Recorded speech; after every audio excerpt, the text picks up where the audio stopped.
Good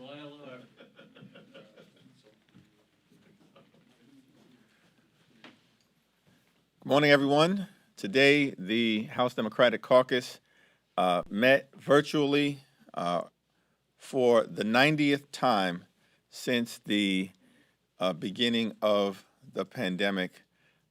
And I'm thankful for the members for making the adjustments that were necessary to continue the business of the people as we endeavored to work to crush the virus, to provide direct relief to everyday Americans who are struggling, and of course to revive our economy.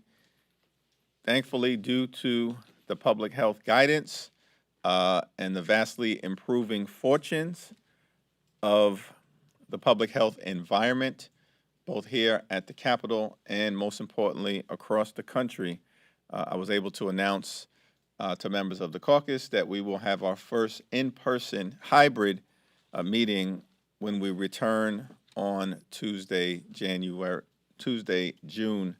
15th. This week, we will consider several important pieces of legislation on the floor today. Of course, will be Congresswoman Grace Meng's COVID-19 Hate Crimes Act legislation. The violence that we've seen directed against our Asian American brothers and sisters shocks the conscience in New York City and throughout the country.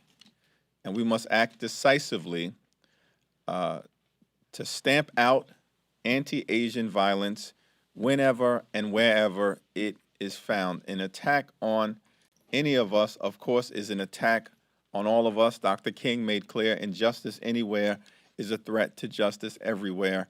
I'm hopeful that, as was the case with the bill in the Senate, we will see strong bipartisan support in support of the efforts led by Congresswoman Grace Meng and Chairperson Judy Chu to deal with the dramatic rise in anti-Asian violence that we've seen all across the country. I'm also thankful that Chairman Benny Thompson has been able to negotiate with Ranking Member John Katko a bipartisan agreement with respect to the January 6th Commission, which can proceed through bipartisan appointments to try to ascertain what happened on that fateful day, January 6th, why it happened, and how do we prevent a violent attack and insurrection that we saw from ever happening again, an existential threat to our way of life and our democratic republic. I'm hopeful, of course, that we will see bipartisan support on the floor tomorrow. That remains to be seen at what level. Lastly, as we move forward toward reopening the Capitol, it is, of course, important that we do so in a safe and secure fashion. I'm thankful for the leadership of Chairwoman Rosa DeLauro in that regard with respect to the supplemental security legislation that we will vote on at the end of the week. This is the citadel of our democracy. It's an enduring institution. We want to make sure it is reopened, but of course it needs to be reopened in a safe and secure fashion. For the American people who come to visit and petition the Congress, for the staff that works so hard to make sure that the business of the people can be done, and yes, of course, for members of the House and the Senate, as well as the Fourth Estate as well. And hopefully we'll see strong bipartisan support in connection with this effort when we move it forward on Thursday. I now yield to our distinguished Vice Chair, Pete Aguilar. Thanks, Mr. Chairman. This week, we also received news that direct payments of $300 per child, up to $300 per child, will go out to 39 million American families starting July 15th. These payments are a result of the expanded child tax credit featured in the American Rescue Plan and is another tangible example of congressional Democrats and the Biden administration delivering for the American people. This week, as the chairman mentioned, we'll be addressing the rise of anti-Asian hate crimes. This epidemic of hate driven by racist and irresponsible rhetoric must come to an end. And we look forward to sending a bipartisan and resounding message as we stand with our colleagues here in Congress, as well as all Asian Americans across the country against violence. And finally, we'll take up the supplemental appropriations bill to improve the Capitol security, protect members, employees, and visitors from the attacks that we saw, from attacks like the one we saw on January 6th. As a result of recommendations from General Honore and senior security experts, House Democrats are also committed to protecting the American people here at the Capitol complex from insurrectionists and domestic terrorists who have been inspired by the big lie that House Republicans continue to elevate. While I hope, as the chairman does, that this is a bipartisan vote, I would encourage my colleagues to step forward and to stop members of their own party from continuing to spread the deadly lie. Thanks so much. Thanks, Mr. Chairman. Thank you. Questions?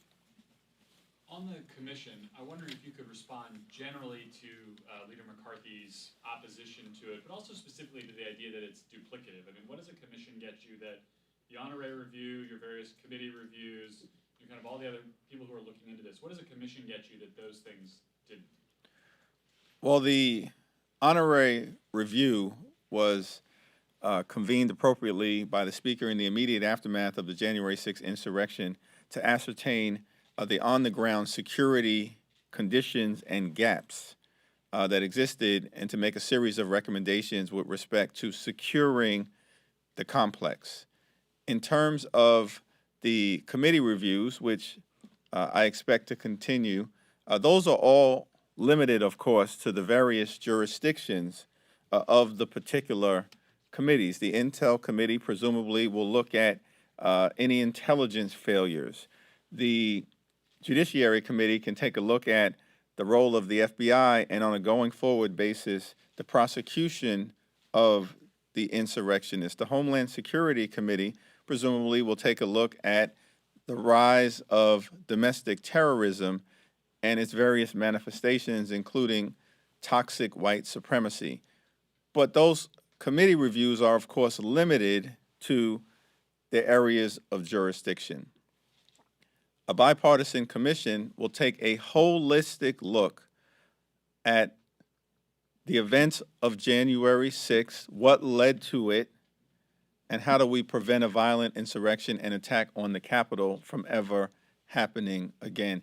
In the aftermath of the December 7th, 1941 attack on Pearl Harbor, America had a bipartisan review and commission.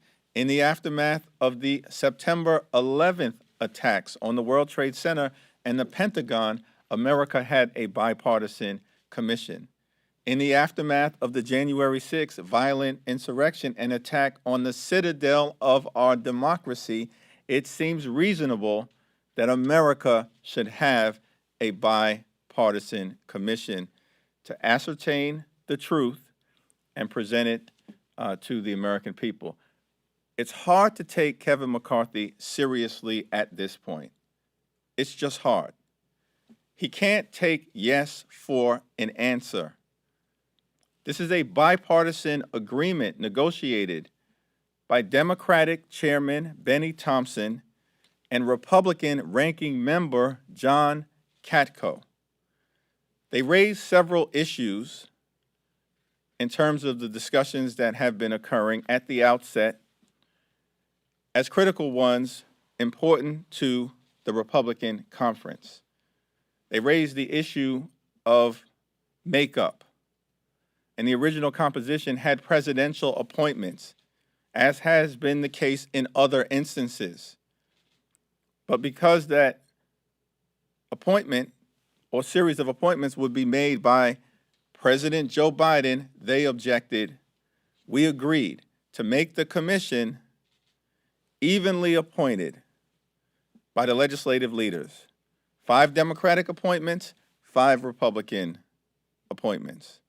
Kevin McCarthy also objected to there being subpoena power vested solely in the chair of the commission, when that in fact is the practice here in the United States Congress. But in the interest of finding common ground, we agreed to the fact that both the chair, appointed by the Democratic legislative leaders, and the vice chair, appointed by the Republican legislative leaders, needed to come together in order for any subpoena to be issued. I don't know what Kevin McCarthy is afraid of, but we agreed to that particular concern. But we cannot yield on scope because this is the January 6th commission. I'll follow up on that before I get to my actual question. Are you worried that McCarthy won't appoint a vice chair now and that this thing will just stall? It's my hope that Mitch McConnell and Kevin McCarthy will do the right thing, and as has been the case with other traumatic attacks on the United States, we will have a bipartisan commission, and the Republican legislative leaders will undertake their responsibilities to make credible appointments seriously. And then my actual question is on infrastructure. Your Senate Republicans are negotiating even today with the White House. Seems like House Democrats are kind of on the sidelines. How is your caucus feeling about that? Are you worried that your priorities are not going to be represented or get passed into law at the end of the day? It's not my view that House Democrats will be on the sidelines at all. We have a president who's going to be a president, as he promised, for all Americans, those who voted for him, those who voted against him. Joe Biden is going to continue to be the president for Democrats, Republicans, and independents, and everyone across the ideological spectrum. That is why the American Rescue Plan is so popular and has support amongst Democrats, Republicans, and independents to this very day, despite the fact that not a single Republican voted for it. It's why President Biden's American Jobs Plan and the American Families Plan share strong support amongst Democrats and Republicans and independents across the country. The House is the first institution mentioned in the United States Constitution. It is the institution closest to the people. We are the first, in my view, amongst equals, but we are equals, and we will have a role at the appropriate time. Our committee chairs and our committees are moving ideas forward, while at the same time, President Biden is in discussion with the United States Senate. The Office of the Attending Physician, recently announced relaxed mask guidance for different parts of the Capitol. However, on the House floor, members, when they're not speaking, still have to wear masks. According to do you believe that this is contributing to some mask confusion? Because obviously we're seeing that outside the Capitol, and by not following the new CDC guidelines for fully vaccinated individuals on the House floor, is that causing more confusion? Is that mass confusion or mask confusion? Mask Okay, confusion. all right. Well, I think that we're going to continue to follow the public health guidance. Some clarification, I think, was recently issued by Dr. Monahan, and I think from the very beginning we've maintained the position that we're going to let the science guide us, the public health expertise guide us, and I think that members of Congress should be able to read, and if we're able to read, we can make the adjustments that are necessary as we continue to move forward. All I would add is that CDC guidelines are also very clear that workplaces can decide their own unique characteristics based on their conditions.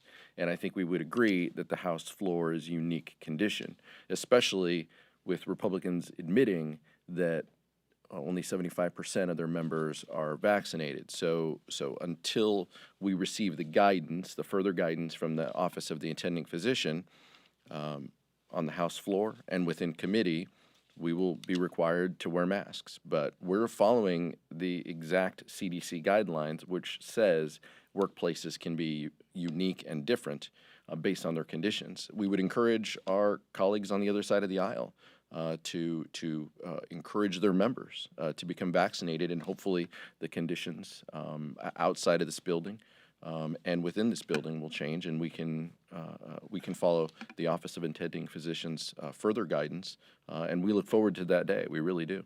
So is it your understanding that 100% of the Democratic caucus in the House is vaccinated? I'm not going to get into that.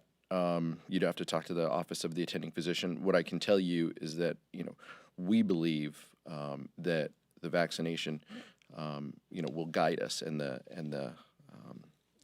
what we're doing. And the fact that our numbers speak for themselves, and a vast majority, although it is not our position, that we get into those medical details of our colleagues, we can just follow the guidance of the Office of the Attending Physician, which clearly says if the vaccination rate increases, those conditions could change.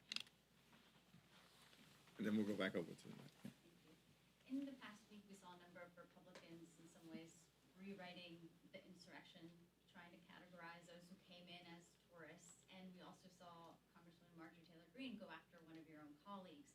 I'm curious if anything came up during conference day or discussions in the past week since those moments happened about member security in the Capitol. Are they reliving some kind of traumas from January 6th again? And now that the country is reopening and members can hold town halls and be in person more and are going to be in their districts for 3 weeks, are you all advising any kind of security or the supplemental, hopefully giving them extra money to hire more security, secure their own homes, et cetera? What are you advising? It's an important question, and there are ongoing conversations in terms of dealing with some of the particular dynamics that you made reference to in your question, but most importantly, the two things that are going to happen this week, which relate to security, both in terms of what happened and what do we do on a going forward basis, will be the passage of the January 6th Commission, which is going to be done in a bipartisan way. Let's see how many Republicans support us, but we know we will have Republican support. And then the security supplemental will provide additional resources for the Capitol Police to secure the Capitol grounds, as well as additional assistance so that members can be safe and secure back at home as we carry out our responsibilities. And we take seriously the notion that as the House, as the institution that the framers wanted to be the closest to the people, that we should continue to be on the ground and capable of engaging with our constituents in a variety of ways: Congress on Your Corner events, town hall meetings, and being able to interact in towns and villages, in inner city communities, in rural communities, in the most intimate fashion as America reopens. Thank you. I want to follow up on the security aspect of that for members' personal security. I've heard from many members of them, you're hearing from your colleagues and feel your own personal fears since January 6th about being able to be in public or being, whether it's at the airport or whether it's back home. Do you feel like the security supplemental does adequately address those concerns? And if not, how do you address this in a long term, where there's it's just not as safe to be a member of Congress in public, where you can be, you're literally exposed to any time leaving this building? Well, I will yield to Pete on this, and he also sits, of course, on the Appropriations Committee. But again, we take seriously both our responsibility to be out and among the people, and there are risks in that regard. And we've seen tragedy in Arizona with former Representative Giffords, who was out at a Congress on Your Corner event amongst the people. We've seen tragedy in terms of the grave injuries that Representative or Minority Whip Steve Scalise experienced during the congressional baseball shooting practice. These are occupational hazards, and the security supplemental, I think, is an additional escalation of resources to deal with the growing and increasingly violent environment that we all find ourselves in as we endeavor to do the business of the people. Yeah, I would just echo what the chairman said. The security supplemental is the answer here. We need to ensure that not only this facility is protected, but members spend equal time in Washington, D.C., as well as in our home districts. So we need increased analysis and views on what what those threats are, as well as some members will need more help than others from local law enforcement agencies. And so the answer to this is passing a supplemental that will give Capitol Police and the Sergeant at Arms the tools necessary, as well as the resources and the people to carry out their jobs and their functions. We strongly feel that there is a lot of work can be done, both on the coordination perspective with local law enforcement agencies when we are in our home districts, as well as whether it's our homes or other facilities that we visit. Most members of Congress have district offices that are not public buildings. Most of us rent district facilities in the commercial space, and so making sure that those facilities are hardened appropriately and protect our staff members is something that is very personal to all of us. And so we want to make sure that we can carry out that function. Passing a security supplemental does that, as well as honors the Capitol Police officers who are doing an incredibly hard job here, and gives them additional resources to staff up, to be protected. There's trauma training and wellness training within the security supplemental for our current Capitol Police officers. I have no idea why House Republicans would vote against this, and I look forward to standing with my colleagues and passing this on Thursday. Last question? Can I ask, Yeah, we'll take those two questions together. Yeah, John, and then, Chairman Meeks was gonna send a letter to President Biden on an arms sale to Israel, and now he says he's not going to do that. Was he asked by the leadership not to send that, or is there any pressure on him not to send that? I'll respond to that question, but there was certainly no pressure that I'm aware of as it relates to Chairman Meeks not sending a letter that he's never confirmed in any public way he was intending on sending. Val Demings is the latest House Democrat to announce a run at broader statewide office. Just wondering if that is a growing concern that all these people are leaving. It's going to be tougher to hold the House since all these incumbents are running for the exit. Very confident that we will elect a Democrat to the seat that Val Demings may be vacating. To the extent she decides to move forward, she will obviously be a tremendous loss for us, a tremendous asset to the state of Florida and to the United States Senate and to the country in that capacity. Let me just answer the question more fully that was asked, just in terms of the chairman of the Foreign Affairs Committee. He's indicated that the Biden administration has agreed to a conversation with members of the caucus, presumably led by the committees of jurisdiction. And of course, there are 3 committees of jurisdiction: the Foreign Affairs Committee, the Appropriations Committee, and the Intel Committee, on any issue that may be connected to the arms sale. Seems to me appropriate that those conversations be allowed to happen, and then we'll see where we land once that takes place. Thank you, everyone.